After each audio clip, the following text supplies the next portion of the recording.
90th movie എന്നൊന്നും ഞാൻ വിചാരിച്ചിട്ടില്ല.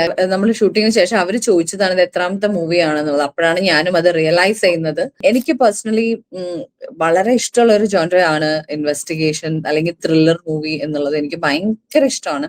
ഒരു ക്യാരക്ടർ വന്നാൽ ഓക്കെ ഭാവന ഇത് ചെയ്താൽ നന്നാവും എന്ന് അതിന്റെ ഡയറക്ടറിനോ സ്ക്രിപ്റ്റ് റൈറ്ററിനോ തോന്നിയാൽ മാത്രമേ അവർ എന്റെ അടുത്തേക്ക് വരുള്ളൂ. അല്ലാതെ വെറുതെ ഒരു കഥ ഒക്കെ ഭാവനയുടെ അടുത്ത് പറയാമെന്നല്ല പറയുന്നത്. അപ്പൊ അങ്ങനെ വരുന്ന ചിലപ്പോൾ ഒരു 5 കഥയിൽ നിന്ന് ചിലപ്പോൾ ഒരെണ്ണേ എനിക്ക് ഇഷ്ടപ്പെടുള്ളൂ, ചിലപ്പോൾ ഒന്നും ഇഷ്ടപ്പെടില്ല. അപ്പൊ അങ്ങനെ ഇഷ്ടപ്പെട്ട് വരുന്ന ഒരു പ്രോജക്റ്റ് മാത്രമേ നമുക്ക് മനസ്സുകൊണ്ട് ചെയ്യാൻ പറ്റുള്ളൂ. ഗീതം സെലിബ്രിറ്റി ഇന്റർവ്യൂ സെക്ഷൻ. ഇന്ന് നമ്മുടെ കൂടെ ജോയിൻ ചെയ്യുന്ന സെലിബ്രിറ്റി ആരാണ് എന്നല്ലേ? Talented, beauty and resilience is what makes her very unique. പക്ഷെ അതൊന്നുമല്ല കാര്യം. പരിമളം എന്ന ക്യാരക്ടറിൽ നിന്ന് നടികർ എന്ന സിനിമയിലെ ആൻ ബാവ എന്ന ക്യാരക്ടറിലൂടെ മലയാളികൾക്ക് വളരെയധികം പ്രിയമേറിയ ധാരാളം ക്യാരക്ടേഴ്സ് സമ്മാനിച്ച ഒരു ആക്ട്രസ് ആണ്. മലയാളത്തിൽ മാത്രമല്ല, കന്നഡ, തമിഴ്, തെലുങ്ക് തുടങ്ങിയ എല്ലാ ഭാഷകളിലും അഭിനയിച്ചിട്ടുള്ള ഒരു സൗത്ത് ഇന്ത്യൻ ആക്ട്രസ്. അതിനെല്ലാം ശേഷം അടുത്തിടെ after 2 decades in cinema 90th film Anomie recent released ആയിട്ടുണ്ട്. ഇങ്ങനെ കൊമേഴ്ഷ്യലി സക്സസ്ഫുൾ ആയിട്ട് ഓടിക്കൊണ്ടിരിക്കുന്നു. ഇപ്പൊ നിങ്ങൾക്ക് എല്ലാവർക്കും മനസ്സിലാക്കണം ആരാണ് എന്ന്. Yes, welcome the bold and beautiful Bhavana to Madhurageetham. Hi Bhavana. Thank you. Hi Megha, thank you so much.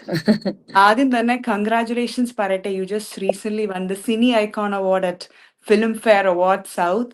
So കുറേ നാളുകൾക്ക് ശേഷം എനിക്ക് ഓർമ്മയുണ്ട്, ആദ്യത്തെ ഒരു ഇന്റർവ്യൂലൊക്കെ പറയായിരുന്നു കേരള സ്റ്റേറ്റ് ഫിലിം അവാർഡ് നമ്മളിന് കിട്ടിയപ്പം അതിന്റെ ഒരു സീരിയസ്നെസ് അറിയില്ലായിരുന്നു. പക്ഷെ ഇപ്പം ഈ അവാർഡ് കിട്ടിയപ്പം how do you feel?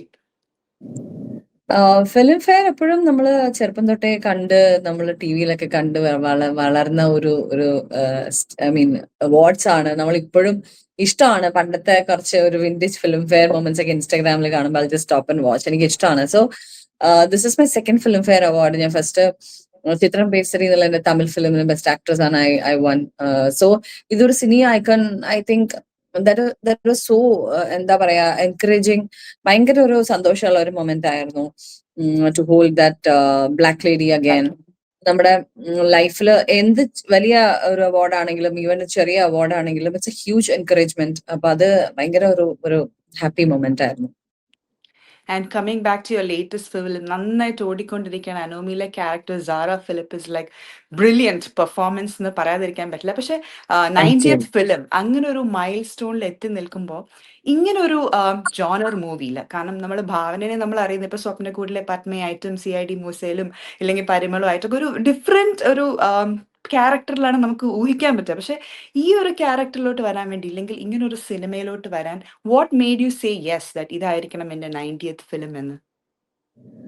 It was not at all a conscious decision that ഇതായിരിക്കണം എന്റെ 90th മൂവി എന്നൊന്നും ഞാൻ വിചാരിച്ചിട്ടില്ല. നമ്മൾ ഷൂട്ടിങ്ങിന് ശേഷം അവർ ചോദിച്ചതാണ് ഇത് എത്രാമത്തെ മൂവിയാണെന്നുള്ളത്. അപ്പോഴാണ് ഞാനും അത് റിയലൈസ് ചെയ്യുന്നത്. പിന്നെ എനിക്ക് പേഴ്സണലി വളരെ ഇഷ്ടമുള്ള ഒരു ജോൺറ ആണ് ഇൻവെസ്റ്റിഗേഷൻ അല്ലെങ്കിൽ ത്രില്ലർ മൂവി എന്നുള്ളത്. എനിക്ക് ഭയങ്കര ഇഷ്ടമാണ്. ഞാൻ ഇപ്പോൾ OTT-യിലാണെങ്കിലും എവിടെയാണെങ്കിലും ഒരു ത്രില്ലർ സീരീസ് അല്ലെങ്കിൽ ഒരു ത്രില്ലർ മൂവി വരികയാണെങ്കിൽ ഞാൻ വേഗം കാണും. എനിക്ക് ഭയങ്കര ഇഷ്ടമാണ്. Edge of the seat experience എനിക്ക് ഭയങ്കര ഇഷ്ടമാണ്. അപ്പൊ അതുകൊണ്ട് തന്നെ വെൻ ദി അപ്രോച്ച് മീ ഈ സ്ക്രിപ്റ്റ് ആയിട്ട് ഞാൻ ഇമ്മീഡിയറ്റ്ലി അതിൽ ഹുക്ഡായി. എനിക്ക് ഡീറ്റെയിൽഡ് സ്ക്രിപ്റ്റ് വേണം എന്ന് പറഞ്ഞു. ഞാൻ വായിച്ചത് ഞാൻ ഭയങ്കര ഇൻട്രസ്റ്റിംഗ് ആയിരുന്നു എനിക്ക് തോന്നി. ഒരു പുതിയ ടീമാണ് and they were very sensible and ഭയങ്കര എന്താ പറയാ ഈ മൂവിനെ പറ്റി നന്നായി പഠിച്ച് നന്നായിട്ട് നല്ല തറവായിട്ടാണ് അവർ വന്നിട്ടുണ്ടായിരുന്നത്. അത് തന്നെ എനിക്കൊരു ഭയങ്കര ഒരു ഒരു ഒരു പോസിറ്റീവ് സൈൻ ആയിരുന്നു to you know commit this film. അപ്പൊ സാറ ഫിലിപ്പ് എന്നുള്ള ക്യാരക്ടർ എനിക്കൊരു മലയാളത്തിൽ ഞാൻ ഇതുവരെ ചെയ്യാത്ത ഒരു ഷെയ്ഡുള്ള ഒരു ക്യാരക്ടറാണ്. I was more than happy to do it. കാരണം ആസ് ആൻ ആക്ടർ നമ്മൾ എപ്പോഴും എല്ലാ തരത്തിലുള്ള ക്യാരക്ടേഴ്സും എക്സ്പ്ലോർ ചെയ്യണം എന്നുള്ളത് നമ്മുടെ ആഗ്രഹമാണ്. അപ്പോ തീർച്ചയായിട്ടും ഇങ്ങനത്തെ ഒരു ക്യാരക്ടറും ഇഷ്ടപ്പെട്ട ഒരു സ്റ്റോറിയും വന്നപ്പോ I immediately grabbed it. That's nice. ഈ ഒരു സിനിമയിലെ പോസ്റ്ററിലും ടീസറിലൊക്കെ ആദ്യം വരുന്ന പോലെ തന്നെ ക്യാരക്ടർ കാണുമ്പോഴും നമുക്കറിയാം ആ കണ്ണില് ഒത്തിരി ഭാവനയുടെ ഭാവം മുഴുവൻ ആ കണ്ണിലുണ്ടെന്ന് ഇങ്ങനെ ആ സിനിമ കാണുമ്പോൾ തോന്നും. എത്രത്തോളം like that character has lot of power, resilience, അല്ലെങ്കിൽ അങ്ങനത്തെ ഒരു നേച്ചറാണ് അത് കാണിക്കുന്നത്. So how much of you is portrayed in that movie? Sara Philip is a very very very pragmatic, very practical person. കുറെയൊക്കെ ഞാനും അങ്ങനെ തന്നെയാണെന്നാണ് ഞാൻ വിശ്വസിക്കുന്നത്. And then she is very resilient.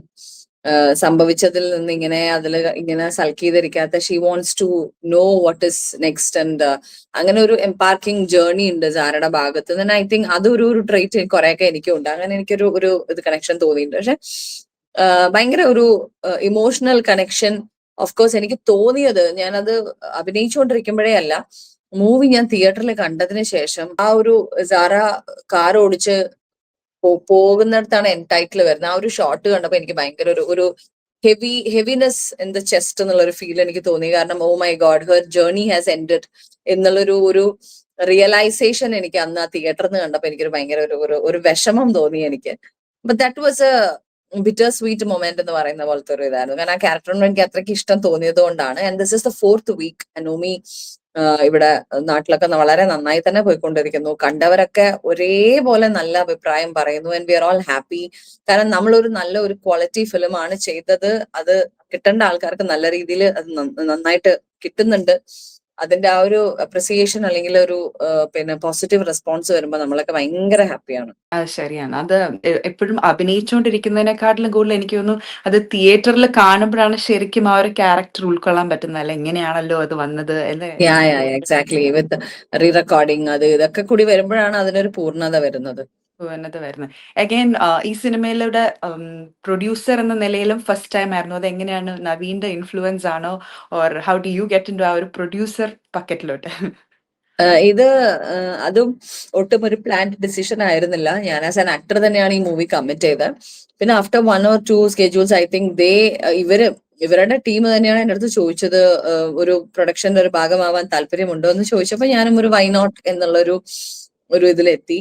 പിന്നെ അതുവരെ നമ്മൾ ഷൂട്ട് ചെയ്ത് വെച്ച പ്രോഗ്രാംസ്, ഐ മീൻ പിന്നെ ഷൂട്ട് ചെയ്ത് വെച്ച പോർഷൻസ് ഭയങ്കര എനിക്ക് ഇംപ്രസ്ഡ് ആയിരുന്നു. അങ്ങനെയാണ് ഞാൻ അതിലൊരു യെസ് പറയുന്നത്. പക്ഷെ ഈ പ്രൊഡ്യൂസർ ആയിട്ട് ആക്ട് ചെയ്യുമ്പോൾ ഡു യു തിങ്ക് ഒത്തിരി ചാലഞ്ചസ് ഫേസ് ചെയ്യാൻ? ഇപ്പൊ മലയാള സിനിമയിലാണെങ്കിൽ പോലും ആക്ടർ ആയിട്ട് നിൽക്കുന്നതിലും പ്രൊഡ്യൂസർ എന്നുള്ള ഒരു പൊസിഷനിൽ നിൽക്കുമ്പോൾ ഉള്ള ഒരു എക്സ്പീരിയൻസ് ഉണ്ടല്ലോ, അതെങ്ങനെ ഉണ്ടായിട്ടുണ്ടായിരുന്നു? Like way you able to not at all. Understand the എനിക്ക് ചാലഞ്ചസ് യു ഒട്ടും ഗോ ത്രൂ? ഇല്ല, എനിക്കൊരു പ്രൊഡ്യൂസറിന്റെ പ്രഷർ ഞാൻ ഒട്ടും അറിയേണ്ടി വന്നിട്ടില്ല. Because I mean everything was taken care of. എനിക്ക് അങ്ങനെ ഒരു തരത്തിലുള്ള ഒരു പ്രഷറോ അല്ലെങ്കിൽ ഒന്നും അങ്ങനെയൊന്നും ചെയ്യേണ്ടി വന്നിട്ടില്ല. ഞാൻ ഒരു ആക്ടർ എന്നുള്ള രീതിയിൽ മാത്രമേ ഞാൻ അതിന്റെ ഒരു പ്രഷർ അനുഭവിച്ചിട്ടുള്ളൂ. അത് ആ ഓരോ സിറ്റുവേഷൻസ് വരുമ്പോഴും ഇതെങ്ങനെ ചെയ്യാമെന്നല്ലാതെ എനിക്ക് അവർ വേറെ ഒരു തരത്തിലുള്ള പ്രഷറും തന്നിട്ടില്ല. So it was all good. എനിക്കൊരു കുഴപ്പമുണ്ടായിരുന്നില്ല. Then T Series Panorama was a producer, APK cinemas, ഇവരൊക്കെ ഉള്ളത് കൊണ്ട് തന്നെ എനിക്ക് അങ്ങനെ ഒരു ഭയങ്കര ഒരു പ്രഷർ ഒന്നും ഫീൽ ചെയ്യേണ്ടി വന്നിട്ടില്ല. But I really enjoyed that process being A producer also. Okay. ഇത് ഒരു ബ്രേക്കിന് ശേഷമാണ് എൻ്റെ ഇക്കായ്ക്ക് ഒരു പ്രേമമുണ്ടായിരുന്നു എന്ന സിനിമയിലൂടെ വന്നത്. അപ്പം തിരിച്ചു വന്നപ്പോൾ പെട്ടെന്ന് സിനിമ ഫീൽഡിലെ the kind of movies that is released ഒത്തിരി കോണ്ടന്റ് ഡ്രിവൺ ആണ്. ഇപ്പൊ സാറ ഫിലിപ്പിന്റെ ഒക്കെ കാര്യം പറഞ്ഞ പോലെ, അതുപോലെ കുറെ കൂടെ ഇമോഷണലി ലെയർഡ് ആയിട്ടുള്ള ഫീമെയിൽ ക്യാരക്ടേഴ്സ്, അങ്ങനെ ഒരു മൂവി ഇൻഡസ്ട്രി കുറച്ച് മാറിയതുപോലെ തോന്നിയിട്ടുണ്ടോ? Of course post corona, post OTT movie നല്ല രീതിയിൽ ചേഞ്ച് ആയിട്ടുണ്ട്. എല്ലാം നല്ല പോസിറ്റീവ് രീതിയിലാണ് ചേഞ്ച് ആയിരിക്കുന്നത്. കാരണം ഒരു പോയിന്റ് വരെ ഒരു നായകൻ, നായിക, വില്ലൻ എന്നുള്ള ഒരു ട്രയാങ്കിളിൽ നിന്ന് മാത്രം കളിച്ചുകൊണ്ടിരുന്ന സിനിമകളിൽ നിന്ന് മാറി ഇപ്പോ നല്ല നല്ല കോണ്ടന്റ് ഡ്രിവൻ കഥകളിൽ നമ്മള് എല്ലാവരും ക്യാരക്ടേഴ്സ് മാത്രമാണ് ഇപ്പോ. That is A huge thing. അത് നമ്മൾ ശരിക്കും ഹോളിവുഡ് ഫിലിംസ് ഒക്കെ കണ്ടു കഴിഞ്ഞാൽ മനസ്സിലാവും. അവിടെ ഒരു സ്റ്റാർഡം ഡ്രിവൻ ഇൻഡസ്ട്രി അല്ല അധികം. കൂടുതലും അതിനകത്ത് പിന്നെ ആ ഒരു സ്റ്റോറി തന്നെയാണ് അതിൽ വേണ്ട. ഓഡിഷൻ ചെയ്തിട്ടാണ് കാസ്റ്റിംഗ് നടക്കുന്നത്. സോ അതുപോലെ തന്നെ നമ്മുടെ മലയാളം ഇൻഡസ്ട്രി ആണെങ്കിൽ ഇപ്പോ ഭയങ്കരമായിട്ടുള്ള ക്വാളിറ്റി കോണ്ടന്റും അതിൽ വരുന്ന, അതിന് ആരാണോ കറക്റ്റ് ആവുന്നത് അതിന് വേണ്ട ആക്ടേഴ്സുമാണ് നമ്മളിപ്പോ പ്രിഫർ ചെയ്യുന്നത്. അപ്പൊ അതൊരു നല്ല കാര്യമാണ്, നല്ല രീതിയിലുള്ള ചേഞ്ച് ആണ്. That is also A reason that the appreciations pouring in, എല്ലാ നോൺ മലയാളീസ് വരെ എല്ലാവരും കണ്ടിട്ട് മലയാളം ഇൻഡസ്ട്രീനെ പറ്റി ഇങ്ങനെ പ്രേസ് ചെയ്യുന്നത് എനിക്ക് തോന്നുന്നു it's because of this change. ഇപ്പം ഭാവന ബോളിവുഡിന്റെ കാര്യം പറഞ്ഞു. അതുപോലെ ഭാവന സൗത്ത് ഇന്ത്യയിൽ ഒരുവിധം എല്ലാ ലാംഗ്വേജിലും അഭിനയിച്ചിട്ടുണ്ട്, നല്ല നല്ല സിനിമകൾ ചെയ്തിട്ടുണ്ട്. പക്ഷെ മലയാളത്തിൽ തിരിച്ചു വരുമ്പോൾ എപ്പോഴും would you have to say about the Malayalam minister? എന്താ ഇവിടുത്തെ ഒരു വ്യത്യാസം? ഇവിടുത്തെ ഷൂട്ടിംഗ് സെറ്റ്സിലാണെങ്കിലും ഇല്ലെങ്കിൽ ആ ഒരു culture, how is it different here?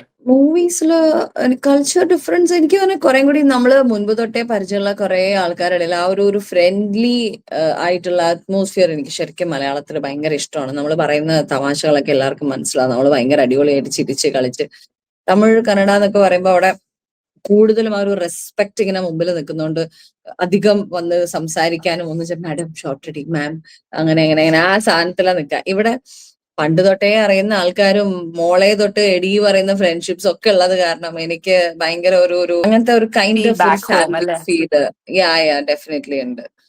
Feedback. ഇപ്പൊ ഈ ഒത്തിരി ഭാവനയല്ല, ഇപ്പം പൊതുവെ ഒത്തിരി സിനിമകളിൽ എല്ലാം പുതുമുഖം ആൾക്കാരാണ് കാണുന്നത്. കൂടുതലും പ്രത്യേകിച്ച് നായികമാരായിട്ടുള്ള പൊസിഷനിൽ. അപ്പം ഒത്തിരി ആക്ട്രസസ് ഔട്ട് ദെയർ. പണ്ടത്തെ പോലെയല്ല. അപ്പൊ ഇപ്പം വുഡ് യു തിങ്ക് ലൈക്ക് കുറച്ച് നാൾ ഇപ്പൊ കല്യാണമൊക്കെ കഴിഞ്ഞ് ഒത്തിരി ആക്ട്രസസ് സിനിമയിൽ നിന്ന് മാറി നിൽക്കുന്നുണ്ട്. The start of boutiques or businesses or ഡാൻസിലോ അങ്ങനെ എന്തെങ്കിലുമൊക്കെ പാഷനിൽ കയറും. ഇപ്പൊ ഇങ്ങനെ സ്ക്രീൻ സ്പേസിൽ നിന്ന് മാറി നിന്നാൽ do you feel that you will loose out, അങ്ങനെ തോന്നുന്നുണ്ടോ? ഞാൻ കുറെ കാലം വരെ ഞാൻ അങ്ങനെയൊക്കെ ചിന്തിച്ചിരുന്ന ഒരാളാണ്. ലൈക്ക് വാട്ട് ഇഫ് ഞാനിപ്പോ മൂവി ചെയ്തില്ലെങ്കിൽ then what else I'm going to do. എനിക്കൊരു ബ്ലാങ്ക് ഫീലിംഗ് ഉണ്ടായിരുന്നു. പക്ഷെ ഇപ്പൊ I'm okay with anything. I'm like least bothered. ഞാനൊരു ആക്ടർ ആണ്. But doesn't mean that I have to have releases every month or something. എനിക്ക് convincing ആയിട്ടുള്ള script വന്നാൽ തന്നെ ഞാൻ ചെയ്യുള്ളൂ. പിന്നെ ഒരു ക്യാരക്ടർ വന്നാൽ ഓക്കെ ഭാവന ഇത് ചെയ്താൽ നന്നാവും എന്ന് അതിന്റെ ഡയറക്ടറിനോ സ്ക്രിപ്റ്റ് റൈറ്ററിനോ തോന്നിയാൽ മാത്രമേ അവർ എന്റെ അടുത്തേക്ക് വരുള്ളൂ. അല്ലാതെ വെറുതെ ഒരു കഥ ഒക്കെ ഭാവനയുടെ അടുത്ത് പറയാമെന്നല്ല പറയുന്നത്. അപ്പൊ അങ്ങനെ വരുന്ന ചിലപ്പോൾ ഒരു 5 കഥയിൽ നിന്ന് ചിലപ്പോൾ ഒരെണ്ണേ എനിക്ക് ഇഷ്ടപ്പെടുള്ളൂ, ചിലപ്പോൾ ഒന്നും ഇഷ്ടപ്പെടില്ല. അപ്പൊ അങ്ങനെ ഇഷ്ടപ്പെട്ട് വരുന്ന ഒരു പ്രോജക്റ്റ് മാത്രമേ നമുക്ക് മനസ്സുകൊണ്ട് ചെയ്യാൻ പറ്റുള്ളൂ. അല്ലാതെ വെറുതെ ഇപ്പൊ വേണ്ട എന്ന് വെക്കുന്ന ഒരു മേ ബി ഒരു സെറ്റ് ഓഫ് ഫിലിംസ് ഉണ്ടാവും. അപ്പൊ ഞാൻ മൂവീസ് ചെയ്യുന്നുണ്ട് എന്ന് പറയാൻ വേണ്ടി മാത്രം അത് ചെയ്യാൻ എനിക്ക് താല്പര്യമില്ല. So if I am doing it then അതെനിക്ക് മനസ്സുകൊണ്ട് നന്നായി ഇഷ്ടപ്പെട്ട് തന്നെ ചെയ്യണമെന്ന് ആഗ്രഹമുണ്ട്. അപ്പോ വേറെ ചെയ്യാതിരുന്നാൽ എന്താണെന്ന് ചോദിച്ചാ ഇപ്പോ I don't think I have A problem like that. Because നല്ല പ്രോജക്ട്സുകൾ വന്നാൽ എപ്പോഴാണെങ്കിലും ഞാൻ ചെയ്യും, അതെനിക്കറിയാം. അതല്ല ഞാനിപ്പോ കുറെ കാലം ഇനി മൂവി ചെയ്തില്ലെങ്കിലും I think I be okay with it. Because എനിക്കിതില്ലെങ്കിൽ ഞാൻ എന്ത് ചെയ്യും എന്നുള്ളൊരു ആങ്സൈറ്റി എന്നൊക്കെ അത് ഒരു സമയത്ത് ഞാൻ ഭയങ്കരമായിട്ട് ഇത് ആലോചിച്ചിരുന്നു. പക്ഷെ ഇപ്പൊ that I have realize that it's a part of my life, not the other way around. So that's okay. Like നല്ല ഫിലിംസ് വരികയാണെങ്കിൽ ഞാൻ അതിലൊരു ഓപ്ഷൻ ആയിട്ട് അതിന്റെ ടെക്നീഷ്യൻസിന് അല്ലെങ്കിൽ ഡയറക്ടറിന് തോന്നുകയാണെങ്കിൽ അവർ വരികയാണെങ്കിൽ എനിക്ക് ഇഷ്ടപ്പെട്ടാൽ ഞാൻ 100% ചെയ്യും. അതിപ്പോ ഇന്നാണെങ്കിലും നാളെ ആണെങ്കിലും 10 വർഷം കഴിഞ്ഞിട്ടാണെങ്കിലും. പക്ഷെ എന്ന് കരുതി ഞാൻ മൂവി ചെയ്തുകൊണ്ടേ ഇരിക്കുന്നു കാണിക്കാൻ വേണ്ടി എനിക്ക് എന്തായാലും മൂവീസ് ചെയ്യാൻ പറ്റില്ലല്ലോ. സോ അതെ. അങ്ങനെ ഇല്ലെങ്കിലും I do something. It's okay. ഇപ്പൊ അത് പറഞ്ഞപ്പോ ഇപ്പം for you throughout your career you would have faced ups and downs, ഒത്തിരി challenges ഫേസ്. ഇപ്പൊ എപ്പോഴും ഇങ്ങനെ എന്താ പറയാ ഒരു ടെൻഷൻ ഫീൽ വരുമ്പോഴും അങ്ങനെ ഒരു ഫേസിൽ what brings you that inner peace? എന്ത് ചെയ്താലാണ് ഒരു സന്തോഷം, അല്ലെങ്കിൽ what helps you to be grounded and ആ ഒരു രീതിയിൽ? എനിക്ക് എന്റേതായിട്ടുള്ള ഒരു ചെറിയ സ്പേസ് ഉണ്ട്. എന്റേതായിട്ടുള്ള ഒരു ഷെല്ലുണ്ട്. ഞാൻ അതിന്റെ ഉള്ളിലേക്ക് പോയാൽ ഞാൻ ഹാപ്പിയാണ്. അതെന്റെ വീട്ടിൽ ചിലപ്പോൾ വെറുതെ ഇരിക്കലായിരിക്കും. I be the most happiest person. എനിക്ക് എന്റെ വീട്ടിൽ വെറുതെ ഇരിക്കുക, എന്തെങ്കിലും എനിക്ക് ഇഷ്ടപ്പെട്ട ഏതെങ്കിലും ഒരു മൂവി കാണുക, ഒരു സീരീസ് കാണുക, അല്ലെങ്കിൽ മേ ബി ജസ്റ്റ് ചുമ്മാ എന്തെങ്കിലും യൂട്യൂബ് വീഡിയോസ് കാണുക, അല്ലെങ്കിൽ being with my friends or my puppies, അതൊക്കെ എനിക്ക് ഭയങ്കര ഹാപ്പിനെസ് ആണ്. അതുകൊണ്ട് ഇതൊക്കെ എനിക്ക് ഇന്നർ പീസ് ആണ്. എനിക്ക് വീട്ടിലിരിക്കാനാണെങ്കിലും ഞാൻ ഭയങ്കര സന്തോഷിച്ച് വീട്ടിലിരിക്കുന്ന ഒരാളാണ്. സന്തോഷിച്ച്.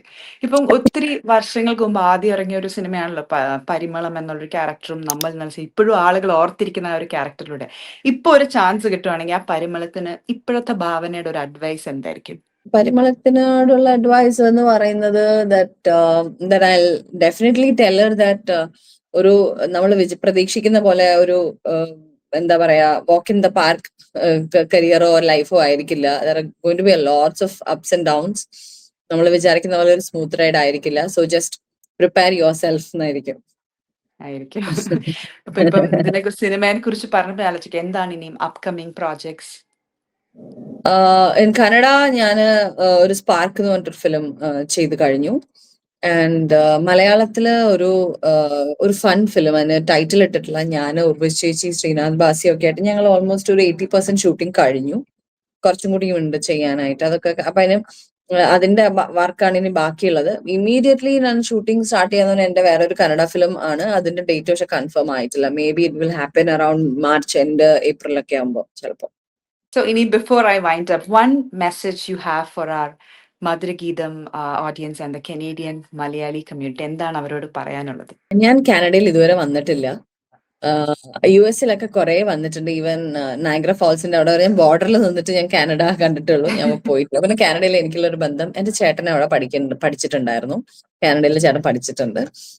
പക്ഷെ ഇത്ര കാലമായിട്ട് ഞാൻ കാനഡയിൽ വന്നിട്ടില്ല. അതുകൊണ്ട് തന്നെ എല്ലാവരോടും all the Canadians Malayalis out there a big hi. It's a beautiful country. അങ്ങ് ഫോട്ടോസും വീഡിയോസ് ഒക്കെ കാണുമ്പോൾ എനിക്ക് ഭയങ്കര ഇഷ്ടമാണ്, കാണാൻ ഭയങ്കര ഇഷ്ടമാണ്. എല്ലാവരോടും എന്റെ ഒരു വലിയ ഒരു സ്നേഹം അറിയിക്കണം. ഇപ്പൊ അവിടെ അനോമി ഉണ്ടോന്ന് എനിക്ക് അറിയില്ല. ഉണ്ടെങ്കിൽ ഡെഫിനറ്റ് ആയിട്ടും തിയേറ്ററിൽ കാണണം. അത് കാണാത്തവരുണ്ടെങ്കിൽ ഡെഫിനറ്റ് ആയിട്ടും കാണണം. Thank you so much for all the love and support and everything. And thank you for having me. തീർച്ചയായിട്ടും അനോമി കാണുക. എന്റെ എല്ലാത്തിനും ഒരു വലിയ താങ്ക്സ്. ഞങ്ങൾക്ക് ഇവിടെ കാനഡയിലാണെങ്കിലും ഒത്തിരി മലയാളി കമ്മ്യൂണിറ്റീസ് ഉണ്ട്, വളരെ ആക്റ്റീവാണ്. മിക്കവാറും എല്ലാ സിനിമകളും ഞാൻ പറയില്ല, അറ്റ്ലീസ്റ്റ് കുറച്ച് സെലക്റ്റീവ് ആയിട്ടുള്ള മൂവീസ് ഇവിടെ റിലീസ് ആവുന്നുണ്ട്. അപ്പോൾ അനോമി ഇവിടെ റിലീസ് ആയിട്ടുണ്ട്. So definitely yes, we would love watching your movies. ഇനിയും സിനിമയിൽ തുടരട്ടെ, നല്ല നല്ല പ്രോജക്ട്സുകൾ ഉണ്ടായിരിക്കട്ടെ. So all the very best. Thank you so much, Megha. Nice talking to you. Thank you. Thank you so much.